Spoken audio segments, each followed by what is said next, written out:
Okay mga kaibigan, good morning at welcome back to my channel. Yan, bali si kuya ay parang kinakabahan na sa sira ng kanyang motor. Itong kanyang MIUI 125 na ito. Bali ito po ay aking babaklasin ng panggilid nito. At sabi ni kuya, lumalagapak daw yung panggilid nito. Meron daw kumakatok doon sa loob. Gago! Baka walang tao sa loob, kaya ganun. Hindi ko nagbubuksan. Kaya bubuksan ko ngayon ito. Para makita nyo kung ano yung problema nito ngayon, ng panggilid na ito. At nalubog daw ito sa baha. Ay hindi naman daw niya naipakalas dati yung mga katulad nito panggilid na ito. Tapos ay yung mga bearing dun sa pinakang gearbox niya. Bali yan po yung may mga bearing sa loob. Ang sukat po ng bearing niyan ay isang 6201, dalawang 6301, isang 6204 at isang 6303. Yan po yung mga bearing dyan sa panggilid na nakalagay dyan sa loob.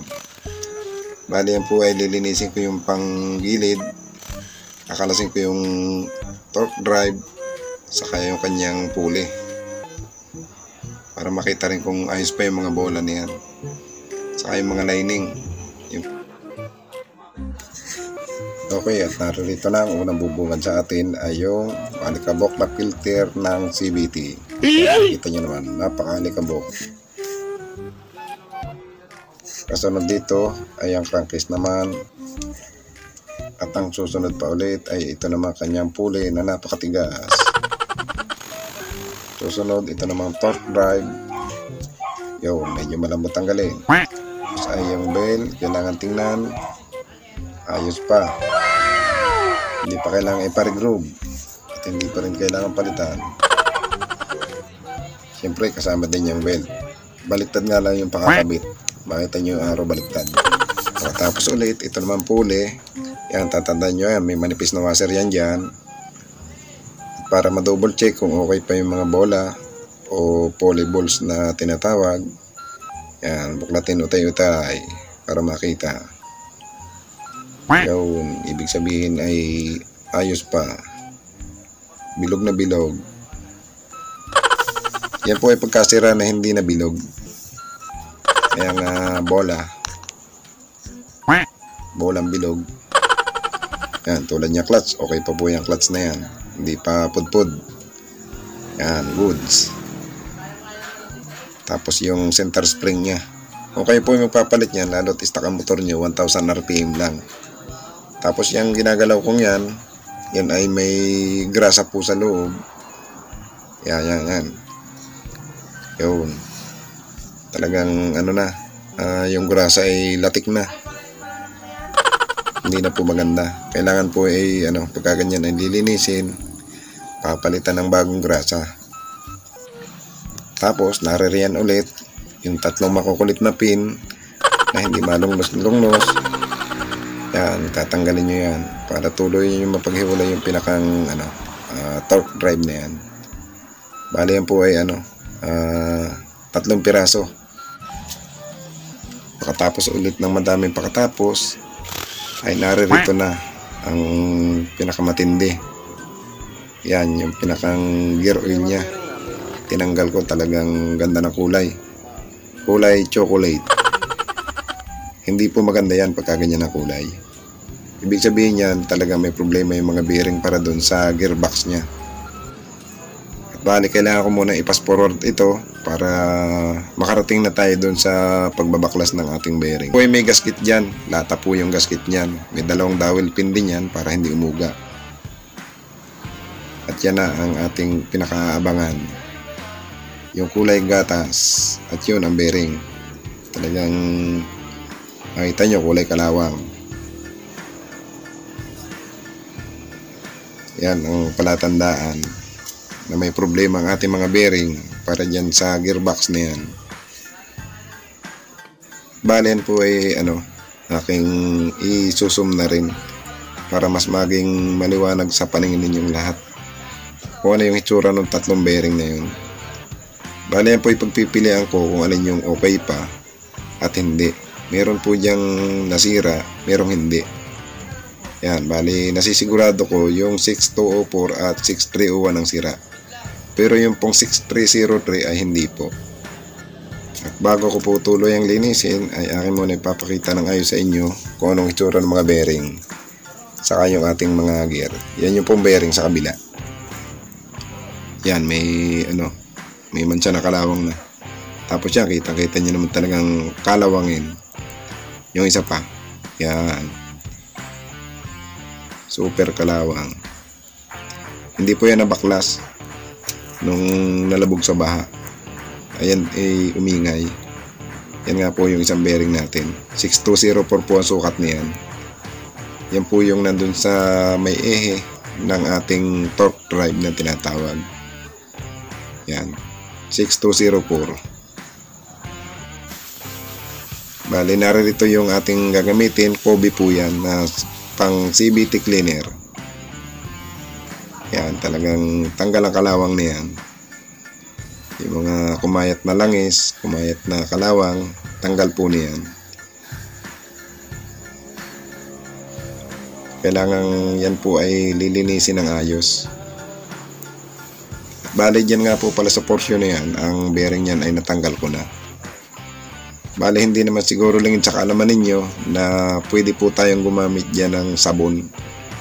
Kasi kung welding yung gagamitin, may posibilidad magka-problema yung mga niyan, katulad ng engine control unit na tinatawag o ECU, saka battery. Hindi po natin masabi kung ano yung mga posibleng masira.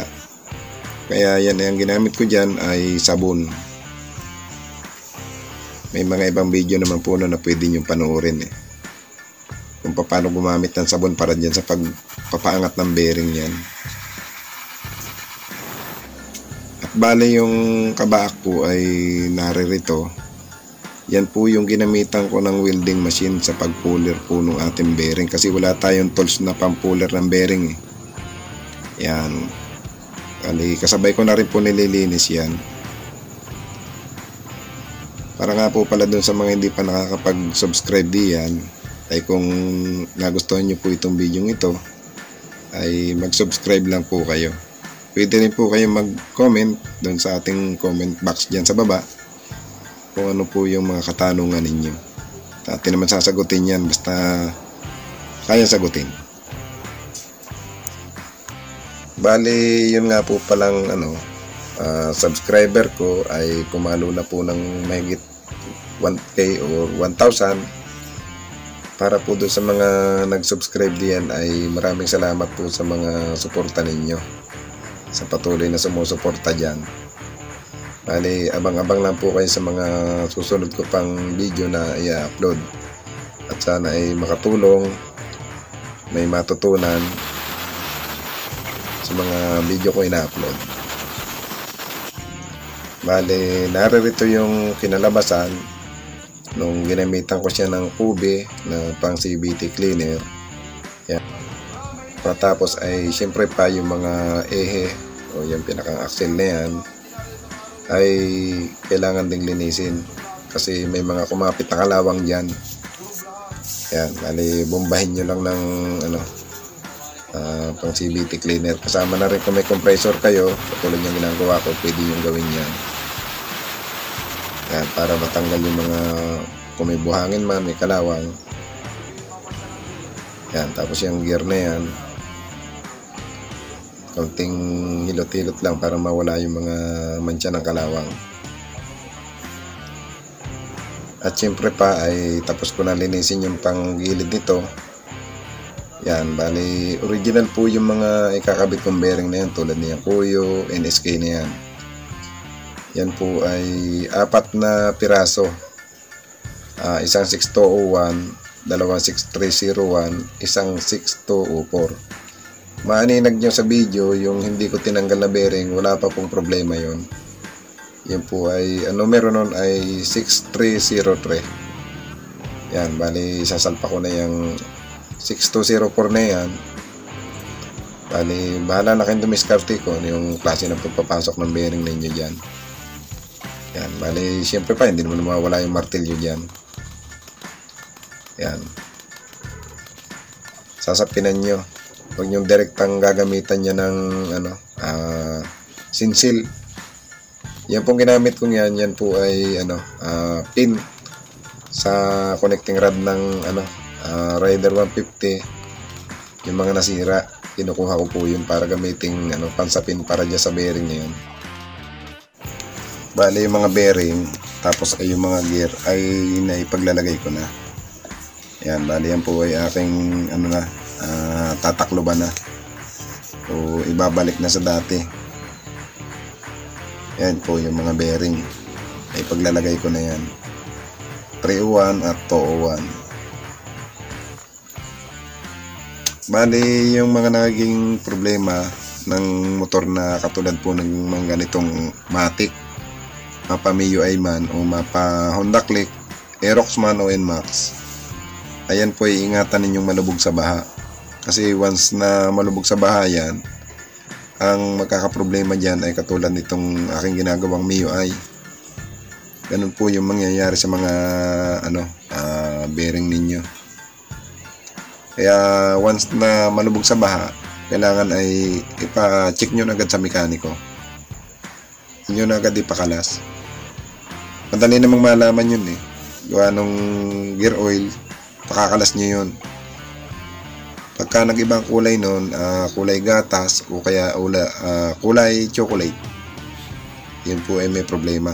Siyempre pa yung washer na yan para dyan sa ihe. Huwag ninyo kalilimutan. Kasi pagka hindi nyo na ilagay yung washer na yon, ang preno nyan ay kakapit. Kasi magsasala dun sa range yung ating mags, yung pinakang drum brake. Yan, bali yan po ay akin bubuuin na lamang. Bali ang video pong ito ay hanggang dito na lamang at ito ay akin tatapusin na. At yung para po doon sa mga iba nakamatic dyan ay bibigyan ko na rin po kayo ng tips. Pagka kayo po ay nakakaramdam na parang kumakapit yung preno ninyo, yun namang mags ay makakalog ninyo kung may kalog ang bearing eh. Tapos may maririnig kayong parang tumutunog na kung anong lumalagitik sa loob. Kaganon po kailangan yung ipacheck sa mekaniko yun para makita kung anong problema, para hindi na lumaki. Tulad nitong aking ginawang ito. Bali, ang ginawa ko dito ay hindi lamang po panggilid. Nagka-problema din yung mga switch nito sa mga flasher niya. Kaya assembly yung pinilitan ko. At naririto nga po at ayos na. Aking titistingin ang motor. Yan, bali buhay ang susi.